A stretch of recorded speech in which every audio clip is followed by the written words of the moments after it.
Alright, I guess since that's everything you got for lore this week, we're gonna get back into some Diablo 2 Act 3.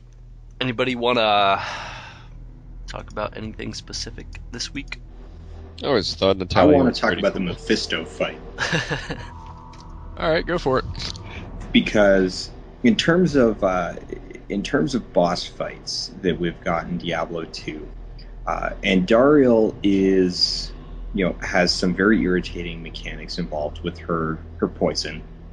Duriel has his ice shield that is just so. Sorry, we're not going into Duriel again. But with Mephisto, we get, and Diablo, which will be coming up to later. We actually get two very interesting boss fights, which were reasonably complex actually for the time, where you've got a number of different things to worry about. And of course, this late in the life of Diablo 2, we've figured out how to completely trivialize these bosses. You stack enough, you build your character right, and you stack enough life steal, and you just kind of stand there and hit them until they die. Right.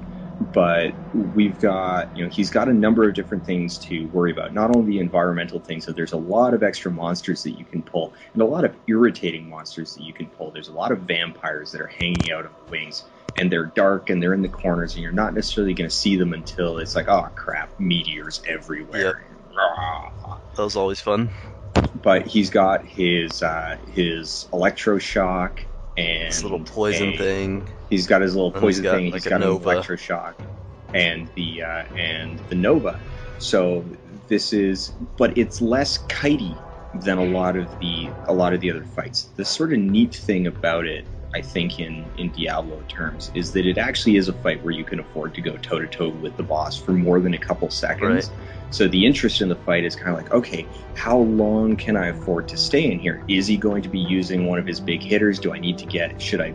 I'm at 60% health. Should I pop a potion now? Should I use one of my rejuves? Should I get out and kind of regroup and come back at this, or can I afford to stay in here a little bit more? And you kind of, it's a fight that's very good at sort of lulling you into taking a gamble with how long you should stay in there, assuming you're doing it at sort of an appropriate gear and power level. Mm-hmm. And assuming you're not cheesing it. Assuming you're not cheesing it, yeah. But so at the time, particularly when the game first came out, where Duriel was very much a brick wall that a lot of people had to face with, Mephisto was a lot more of a, felt a lot more like a clean accomplishment when you managed to take him down, because it felt more fair. Right. Yeah. I'm actually fighting him right now. Oh yeah, I killed him earlier while you were talking about lore. Yeah, it's interesting. He's got the lightning bolts, the chain lightning. He's got the poison cloud. He does whack you with his little fingerly talons. Smacks you around a bit. And he does summon up ghosts that will hit you. But the most powerful of which is his lightning ball. And getting back to what you were I saying... forgot about that. Yeah, getting back to what you were saying about he lulls you into a false sense of security, is that lightning ball, if you don't have good lightning resistance, can insta-kill you, especially if you're not at full life. Definitely. So you're thinking, oh, I got hit by a lightning bolt, I got hit by charge bolt, I got smacked, it's all good. I'm at half-life, I'll be fine. Bam, dead, because you didn't see it coming. Mm-hmm. You can't really tell what he's going to cast beforehand because all the cast animations are the same. Didn't it also have, like, cold damage associated with it, too? So if you did survive it, you were chilled? Yes, that's right. Rude. Yeah, he likes to... Pretty much everyone likes to slow down the melees, because the only one that doesn't is Andariel. Even Diablo, with his little attack, he'll, just put his hand out and freeze you. Mm-hmm. Yeah. See, yeah, and Dariel just Poison sort of point. hits like a truck. Yeah, she hits like a truck, and then she poisons you like crazy in all directions. She's like, poison, poison, poison. This is my trump card, really. You will do this fight with 1 health. Yeah. And then I'll smack you and you die. It's also kind of funny because on the one hand you're going, oh well, they're all equally difficult at the time. Well, each one kind of has a trick to beating them. And the first two is just using potions. You can buy an antidote potion in Act 1. Right. You can and you buy... can buy a thawing potion in Act 2. Right, but there are no potions for fire or lightning, which is what the three brothers all use, amongst also using cold and, poison and things like that. It's Everything just... else, yeah. Right. There's no simple, crazy solution for it. And the trick to beating some of them is actually utilizing the environment around you. And if you're a sorceress, it's pretty easy to beat Mephisto using certain skills because you can actually shoot him from across the way. Right, teleport across, and then all he has to hit Yeah. you with is that freaking ball. That's cheese. That's Well, cheesing. and Meteor can be targeted on the other side. It's Mhm. not absorbed by the gap. Right. But one interesting thing about the Mephisto fight that's different than all of the others is that because of the monsters around, you actually do have to take out the council members or kite them completely away to keep them from healing him. So if you try to go for the cheese move directly and just teleport past, a lot of times you'll end up getting killed because you can't actually do enough damage to the guy without him just healing it back. I had no idea they healed him. Yeah, actually they do. Crazy. Yeah, because most people will either, again, take out the council member guys. Yeah, I usually just took him out first. Right. But, yeah, if you ever did try to finagle it that way, try to rush through it if you were farming or something, yeah, you'd get screwed over pretty I quickly. think I always just realized that would be a bad idea. Oh. He was one of the ones that I farmed, though, like, all the time. I would do Mephisto runs in hell with my sorceress because I wasn't good enough to do anything else. That was, like, the point where I was with my sorceress, where I could get through those runs without dying. Right. That was, like, it. Now, to go back on my word and harp on Uriel, one of the other things that makes that fight bad is the lead up to it, sort of. We've got the whole thing where you put the staff in and it breaks the door open, but so your immediate lead up to the boss fight is a loading screen. Which, if you're on a shitty computer, means you're dead. which might mean that you're dead. However, with Andariel, Mephisto, Diablo, and Bale. less so Bale, but definitely those three.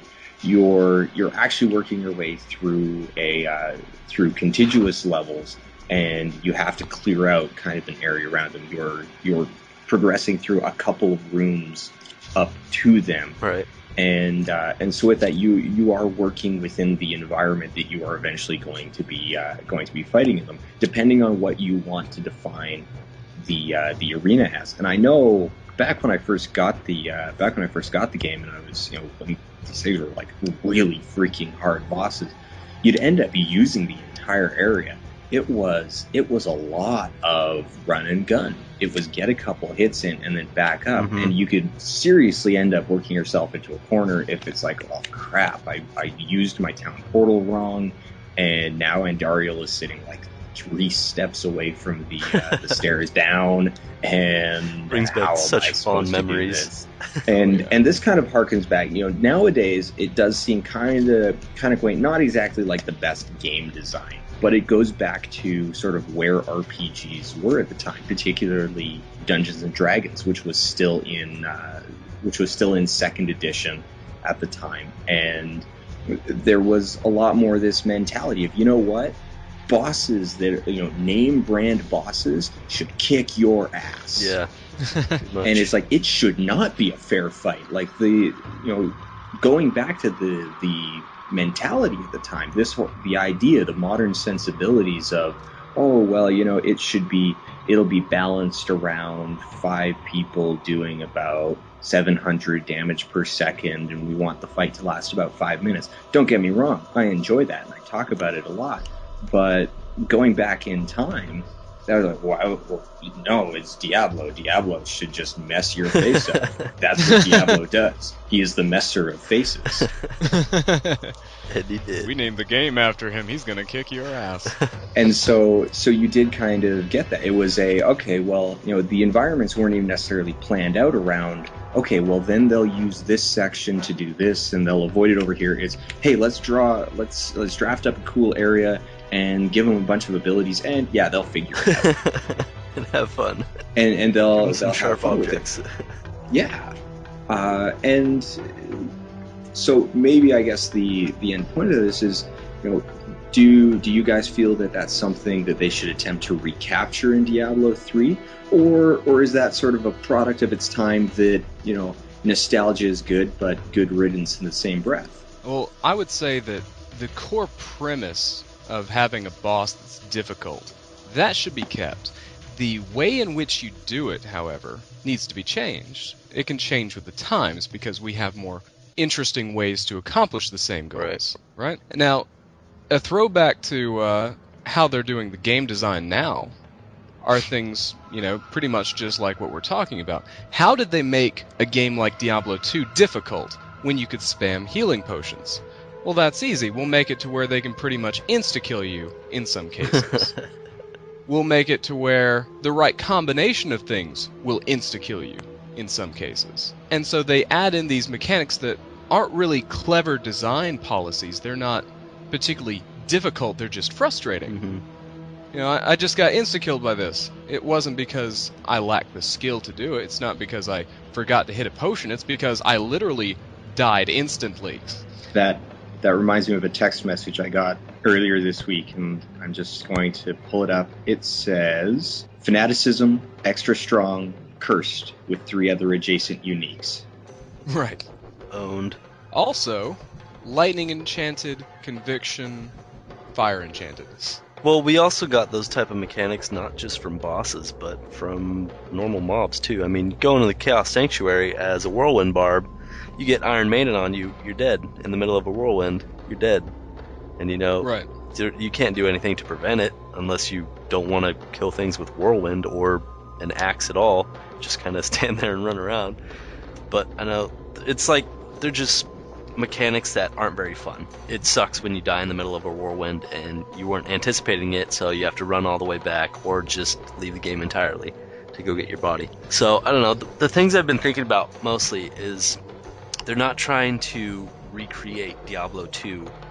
What they want to do with Diablo 3 is create something better and a better experience. And they learn from things that worked and things that didn't work, and they introduce new ideas and stuff like that. A lot of people bring up that these mechanics that they're coming out with don't sound very Diablo-like, but they try them out, They're trying out new things and seeing how they work out in games and try and improve the game, not just keep things the same, because if they kept everything the same and it was just a reskin Diablo 2, we'd play it for a little bit and be like, wow, they didn't bring anything new to the table. It was just a boring experience that I've done that all before, I wanted something new. And so they're Great, Diablo 2 2.0. Yeah. Wonderful. A lot of people say that's just what they want. They want Diablo 2.0, 2.0, blah, blah, blah, whatever. But it's not true, When you play an expansion or the next installment of that game, you want them to change things for the better and introduce some new things that you haven't experienced before and hope they do it in a good way. And I think a lot of the stuff they're coming out with is going to be really freaking cool. How they, we'll get into this in news in a little bit, but how they changed the crafting system to be more prevalent than it was in Diablo 2 gets me excited. I mean, not to mention, just look at the difference between Diablo 1 and Diablo 2. It's not like progressive change is new to the games. Yeah. Now, in terms of sort of total gameplay, like, what do you think? What does a Diablo 2 game, like a playthrough, clock out to? How long do you think that takes? Go through all 5 acts? Yeah, or even just the original 4. Well, it depends. Are you going through the legit way, doing every quest, or are you skipping stuff? Legit way, so like a first playthrough. Oh, geez, I don't know. Say you don't have friends, you don't have battle. Oh, I have fond memories of that, because when I first got Diablo, I didn't have the internet, so I was playing solo. And I can tell you, man, those boss fights were such a pain. It's a good number of hours. Yeah, definitely. Yeah, especially if, again, you don't know the tricks to the game. You don't know that you need to buy a thawing potion to take Duriel down. You're just like, I'll just go in here. It'll be fine. Dead. My belt is full of super healing potions. The only way I was got able to this. get through Duriel was I had my my blood golem, right next to me, and my health would drop to where I would almost